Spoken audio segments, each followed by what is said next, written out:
رضا پیارے رضا اچھے رضا سچ رضا میرے رضا سب کے رضا جن کی صدا حق کی ثنا جن کی زبان عشق بیاں جن کا قلم حق کا علم جن کی جبیں میرے یقین جن کا جگر باغ ہنر پہ کرے۔ السلام علیکم ورحمۃ اللہ وبرکاتہ۔ پچھلے 3 پارٹس آپ دیکھ چکے ہیں۔ اب ایک چھوٹا سا پیغام ان اسٹوڈنٹس کے لیے جو فوز مبین پڑھنا چاہتے ہیں لیکن ان کو اردو نہیں آتی، تو ہم بتانا چاہیں گے کہ یہ کتاب اب انگلش میں بھی آ چکی ہے، جو آپ کو Google per A Fair Success Refuting Motion of Earth کے نام سے مل جائے گی۔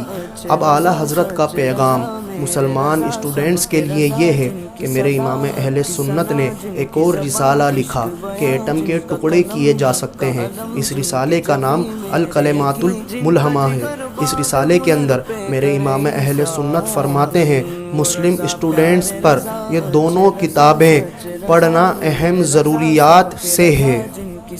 فوز مبین میں میرے امام اہل سنت زمین کی گردش اور گریویٹی کا رد کرتے ہوئے آپ ارشاد فرماتے ہیں کئی مرتبہ ایسا ہوتا ہے کہ تمام پلینٹس ایک طرف لائن سے ہوتے ہیں اور دوسری طرف چاند اکیلا ہوتا ہے۔ اگر گریویٹی ہے تو ہونا یہ چاہیے تھا کہ سارے پلینٹس کی گریویٹی مل کر چاند کو اپنی طرف کھینچ لے، لیکن ایسا نہیں ہوتا۔ ماڈرن سائنس کے حساب سے چاند میں نافریت کے سبب کھچاؤ پیدا نہیں ہوتا۔ تو میرے اعلیٰ حضرت فرماتے ہیں یہ تو بڑی عجیب بات ہے کہ تمام سیارے مل کر چاند کو اپنی طرف کھینچیں لیکن چاند کی نافریت ان کی گریویٹی کے اوپر قابو پا لے۔ تو یہ تو یہی بات ہوئی کہ تمام سیارے نہ کھینچ سکے ایک چھوٹے سے چاند کو۔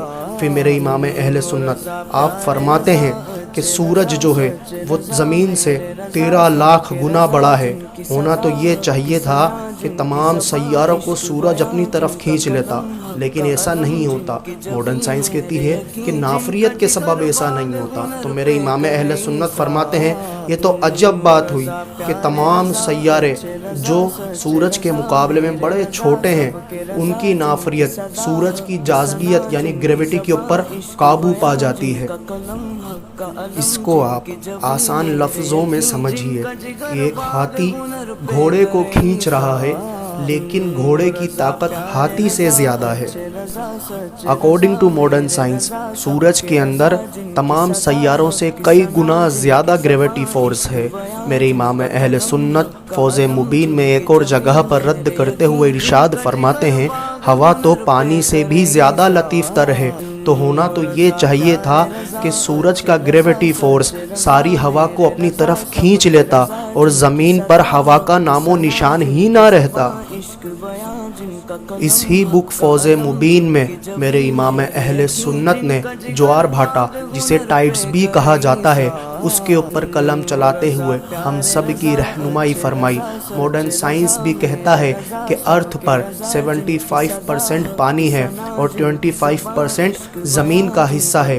تو میرے امام اہل سنت فرماتے ہیں اگر زمین والا حصہ چاند کی طرف ہو اور پانی والا حصہ دوسری طرف ہو تو اب بھی جو پانی میں اتار اور چڑھاؤ آیا تو کیا وہ چاند کی گریویٹی کی وجہ سے آیا؟ حق کی ثنا جن کی زبان عشق بیاں جن کا قلم حق کا علم جن کی جبیں میرے یقین جن کا جگر باغ ہنر پہ کرے عیسیٰ۔